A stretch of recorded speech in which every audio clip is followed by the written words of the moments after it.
Hello दोस्तों, a warm welcome to all of you on our YouTube channel Hello Books NLP. I am Minakshi Arora by profession a chartered accountant. दोस्तों आज मैं आपके साथ एक बहुत ही इम्पॉर्टेंट न्यूज़ शेयर करने जा रही हूँ जो कि है GSTR 3B से रिलेटेड। जी हाँ, GSTR 3B से रिलेटेड एक बहुत इम्पॉर्टेंट सर्कुलर एंड गाइडलाइन जो है गवर्नमेंट ने वो इशू किया है, जिसके अंदर ITC से रिलेटेड बहुत सारे इश्यूज को गवर्नमेंट ने फोकस किया है। ये जो सर्कुलर है दोस्तों, बेसिकली ये जो सर्कुलर है वो केरला SGST गवर्नमेंट की तरफ से आया है, लेकिन ये सर्कुलर सबके लिए इक्वली एप्लीकेबल होगा, क्योंकि जो GSTR 3B है वो जहां भी फाइल करेंगे ये इश्यूज आपको वहां पे मिलेंगे। तो इसीलिए इसमें ध्यान से समझिएगा कि इस सर्कुलर में क्या बातें बताई गई हैं, क्योंकि ये बहुत ही इंपॉर्टेंट है। ये सर्कुलर जो है वो बहुत इंपॉर्टेंट है जो आप लोगों के लिए निकल के आया है। तो आइए देखते हैं। बैकग्राउंड पहले इसमें बताया गया है, तो इसमें बैकग्राउंड में क्या कहा गया है दैट कि जो GST में हमारा कैसे रिटर्न आपने फाइल करनी है और किस तरीके से जो ITC का डिस्क्लोजर है वो होता है ऑन अकाउंट ऑफ IGST। हाँ, की जो कि इंटर स्टेट सप्लाई हमारी होती है, जो एक स्टेट से दूसरे स्टेट में होती है, उस केस में यहाँ पे बताया गया है। आगे इसमें लिखा गया है कि जो फंड ट्रांसफर, जो अपॉर्शनमेंट होती है, वो जो हमारी होती है वो बेसिकली GSTR 3B के बेसिस पे होती है, क्योंकि 3B में जो डेटा हम फाइल करते हैं उसी के बेसिस पे फंड आगे ट्रांसफर होते हैं और स्टेट गवर्नमेंट को एलोकेट कर दिए जाते हैं। तो अब हम समझेंगे कि वो बहुत इंपॉर्टेंट जो बात है, जो सर्कुलर है, वो इसमें क्या कही गई है हमारी। तो दोस्तों इसमें कहा गया है, मेनली जो इंपॉर्टेंट चीज है वो ये निकल के आई है that the aforesaid fund transfer and apportionment is prominently based on the information of GSTR 3B returns available with the GSTN. The facility to provide simple and summary periodical return in form GSTR 3B in lieu of GSTR 3 was made available to taxpayer, and the same is still continued, which may continue till a new return system is in place. यानी कि अभी जो है वो 3B ही continue होगा जब तक आपका नया रिटर्न सिस्टम जो है वो नहीं आ जाता। Hence it necessitates that the availability of correct data information of GSTR 3B with the GSTN for proper settlement and apportionment of fund transfer। यानी कि इसीलिए करेक्ट डेटा या इंफॉर्मेशन 3B में जाना बहुत जरूरी है। जी हाँ, क्योंकि इसी के बेसिस पे जो है हमारा करेक्ट अपॉर्शनमेंट और सेटलमेंट ऑफ फंड होता है। Instances have been noticed in which taxpayer have not disclosed that ineligible ITC on account of IGST paid on inward interstate supply and import supplies in respect of their periodic returns filed in 3B। यानी कि जो DSTR 3B में IGST की payment हुए हैं और वो उस ITC के लिए हुआ है जो इनएलिजिबल है, वो 3B में हमारे दिखाए नहीं गए हैं।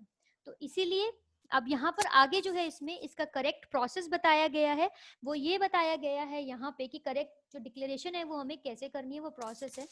पहले ये कहता है that the provision related to GSTR 2 are suspended for the time being, and therefore the reversal of ITC under rule 42 and 43 is to be reported in table 4 of GSTR 3B। जो हमारा 3B है उसका जो table number 4 है, जो basically आपकी eligible ITC की बात करता है, उसमें हम जहां रिवर्सल के कॉलम दिया है टेबल 4 में, वहां पे रूल 43 एंड 42 में जो है आपको ITC रिवर्सल करना होता है।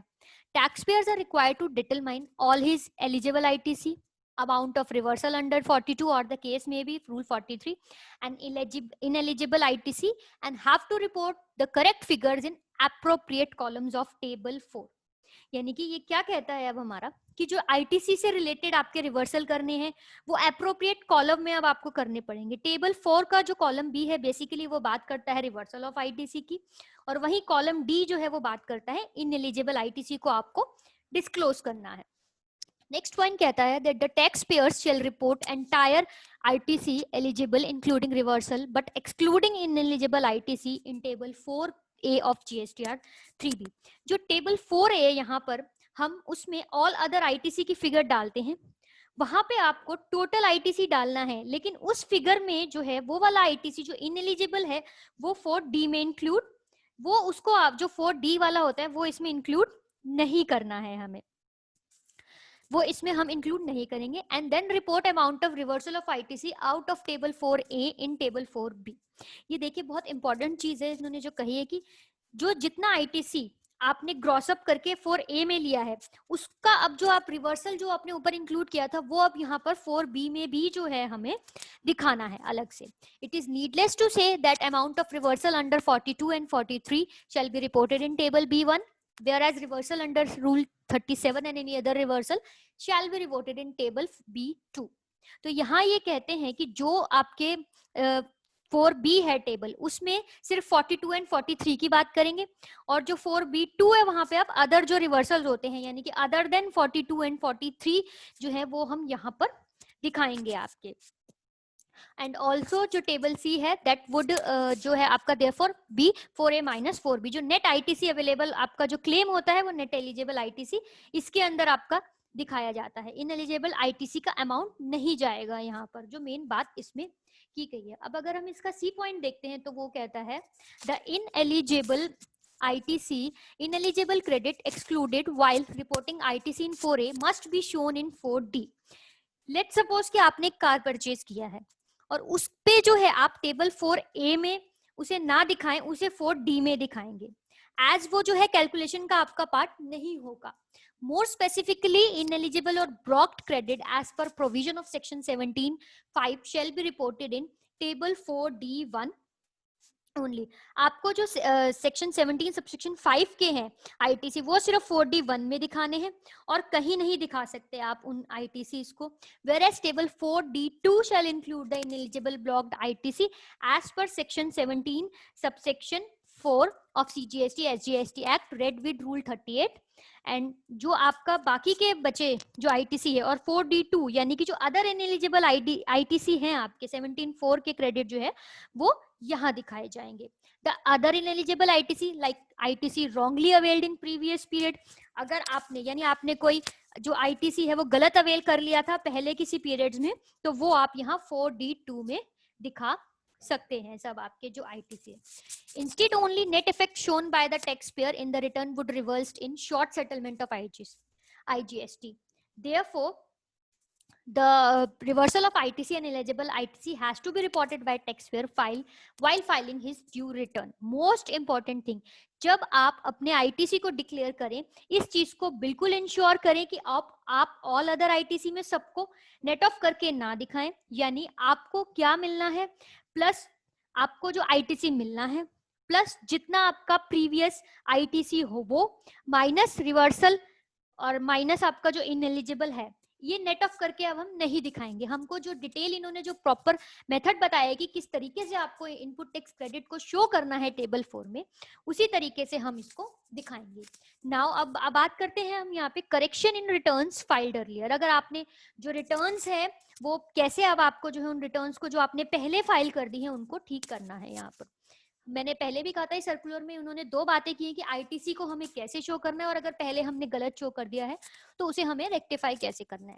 All such taxpayers who have not furnished details of ineligible ITC or furnished partial details of ineligible ITC or not reported reversal of ITC fully or partially and hereby required to correct the mistakes in following manner.